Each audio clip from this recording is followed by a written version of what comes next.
Hey everyone, it's Holly, and today I'm going to be talking about dark and gloomy books. I figured that would be the best topic to talk about because this whole week has been extremely dark and gloomy. Now, I'm just going to give a little bit of a warning. If you are stressed out, having extreme anxiety, and you do not want to read anything that's like dark or upsetting, these are not good recommendations. These are good if you want something that is very intense and is going to disturb you or unsettle you. And if you're into that kind of book, this is the video for you. The first book I'm going to be talking about is Verity by Colleen Hoover. And this is an adult romantic thriller, of course, because it's Colleen Hoover.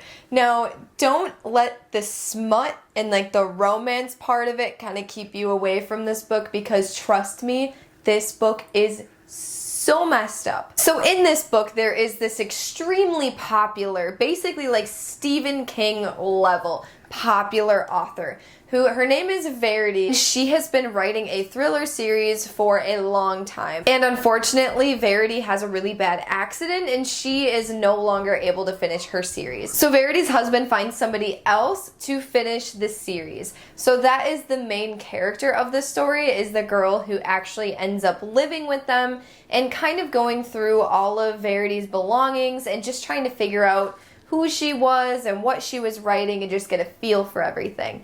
Till one day she finds a hidden autobiography that is unfinished and loaded with lots of extremely disturbing facts about their family and a really disturbing fact about their daughter's death. So if any kind of like loss of child bothers you, I highly recommend not reading this book because it will mess you up. It was really hard reading this and being a mom, but at the same point, this was such a page turner. And of course, because the main character is living in this home, her and Verity's husband kind of have a little bit of romance going on, even though Verity is very much still alive and very much still living in that home.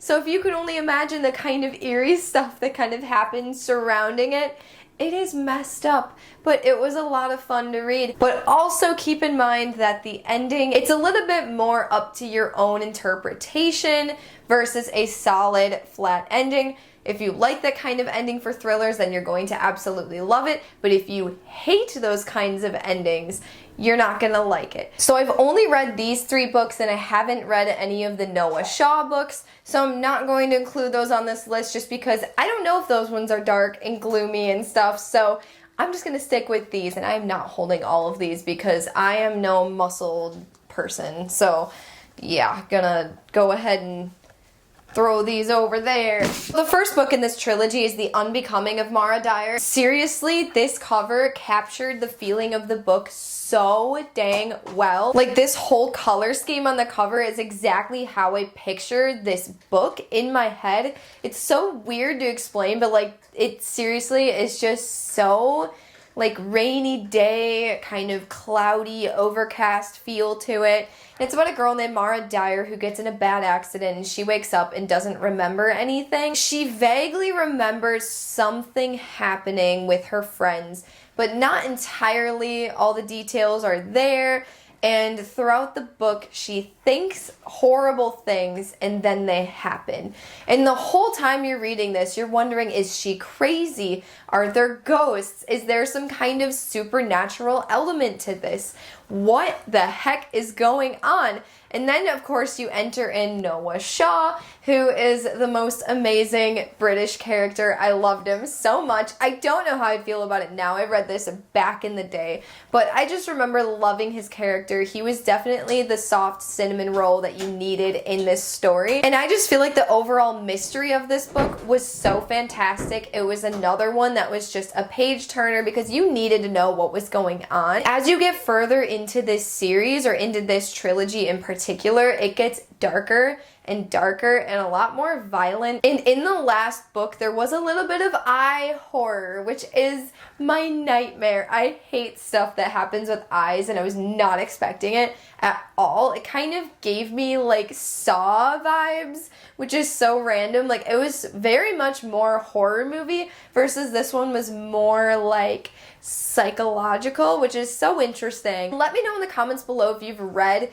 anything with like the Noah Shaw books, because I'm really curious to know if they still have that same like dark atmosphere, because that's what I loved so much about these books. And I just want to know if that's like part of it or not. The next one I have is actually an anthology, and that is Slasher Girls and Monster Boys, which is a bunch of authors. You've got some of my favorites on here: Leigh Bardugo, A.G. Howard, Marie Lu, Danielle Page, Jay Kristoff, and I know I've heard of April Genevieve, Kendra Blake, and sorry to skip the other names, but those are just the authors I haven't read from, but there's so many. I mean, I'm sure you can see it.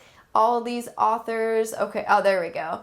I don't know, is that backwards or is it, oh, I think it's just my screen that's backwards. I haven't read all of the stories in it, but I've definitely read at least like half of them, and oh my gosh, the one with the bunny, it was like some really, really creepy Alice in Wonderland type bunny. It was so creepy. It still stands as one of the creepiest things I've ever read. Like, you're not gonna be like scared reading it, but it's just like it's so weird. If you put yourself in the shoes of that character, it is terrifying.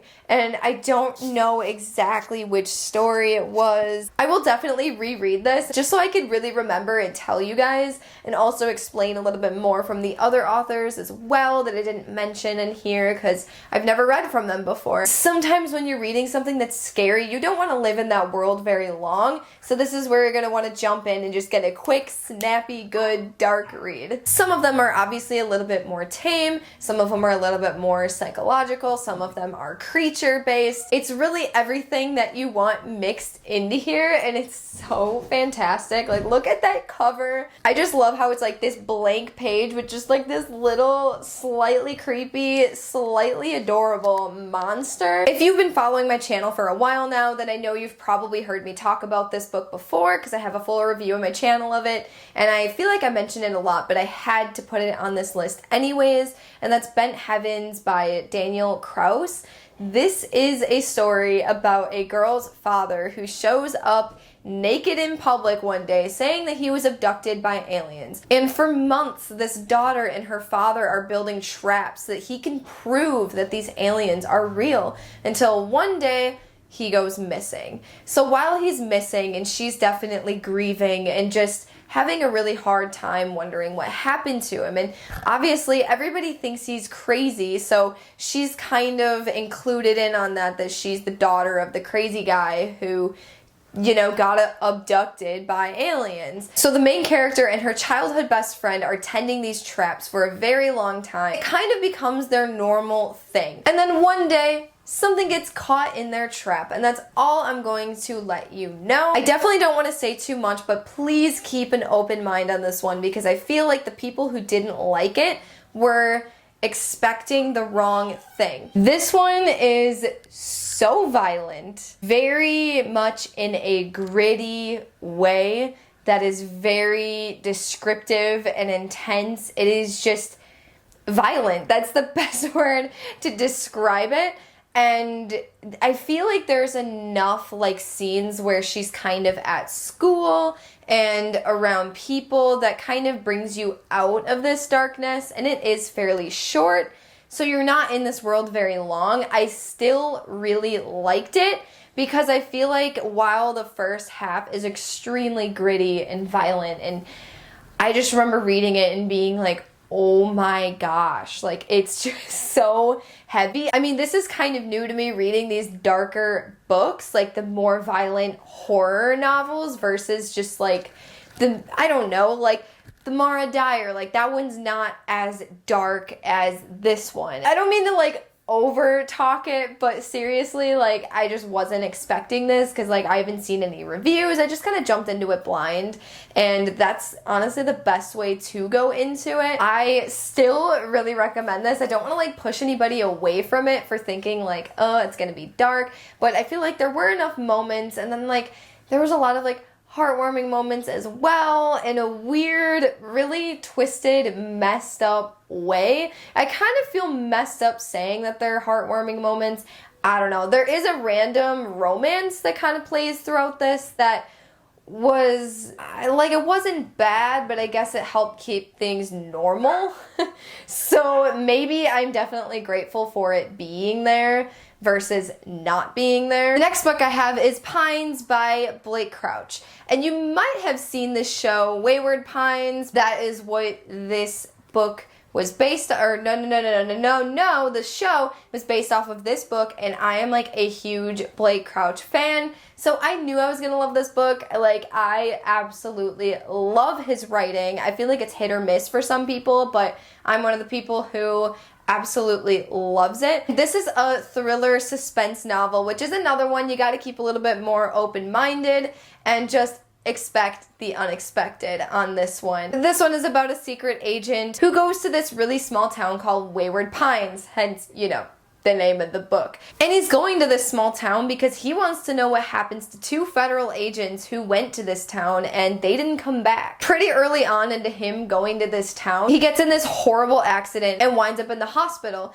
When he wakes up, he doesn't have his ID, he doesn't have his cell phone, and everybody around him seems extremely nice. But a little bit off, a little bit, something's just not quite adding up. He's not able to leave this town. There's electric fences all around this city. He can't call anybody. He really has no way of communicating with anybody outside of this town. The thing I love about recommending this book is the fact that, yes, it's dark, but not necessarily on the surface of the book. When you go into this town, it looks like a very cookie cutter, pastel color, pine trees everywhere. Everybody's so kind to their neighbors. Everybody is just so welcoming, so nice. But once you look a little bit closer, you kind of realize it's almost too uniform in a very jarring way. And that's where I'm gonna say it's very dark, and you just gotta read it to find out. It's incredible. Blake Crouch is a flippin' masterpiece, and that's all I'm gonna say. The last book that I have on here is This Savage Song by Victoria Schwab. This is a universe where humans, when they create violent acts, it creates monsters into the world. And it's so unique. I've never read anything like this before. I love the monsters. There's like 3 different kinds of monsters, and one of our main characters actually is a monster, but he's like a fluffy snowflake cinnamon roll. I love him. He plays music to actually, like, kill people, I'm pretty sure. It was so long ago that I read this, but he is so fantastic. And then you have Kate, I believe her name is, and she is just a very brutal girl. She keeps getting kicked out of all of her schools, and I just feel like these are 2 people who've had a really hard time. It also is set in such a gritty world because it's kind of like this city that is kind of at war with itself. There's kind of 2 halves to this city where they're against each other, and it's definitely the kind of city where you don't want to be walking these streets alone, and you definitely just don't feel safe as you're reading it. You feel like your heart's racing just being on the streets of this city. There's also a lot of blood and violence in it, of course, because it's monsters, and not all these monsters are as clean killing as August is with his music. Some of them are very, very intense and more hands-on kind of murderous monsters. I feel like Victoria Schwab's writing is just so fantastic, and it captivates settings so well, and it definitely did not disappoint. While I'm looking at my shelves, I feel like there's so many other dark, gritty, like moody books that I could recommend to you guys, but I feel like I mentioned a lot of them on my channel already, so I'm not going to include them just because I feel like I talk about them constantly. Let me know in the comments down below what like dark, gritty, moody books do you like to read around fall and like Halloween season. Thank you so much for watching. Please make sure to like this video, and if you did like this video, make sure you hit that subscribe button so you can see more bookish content from me. I will see you again in another video. Thank you so much for watching. Bye!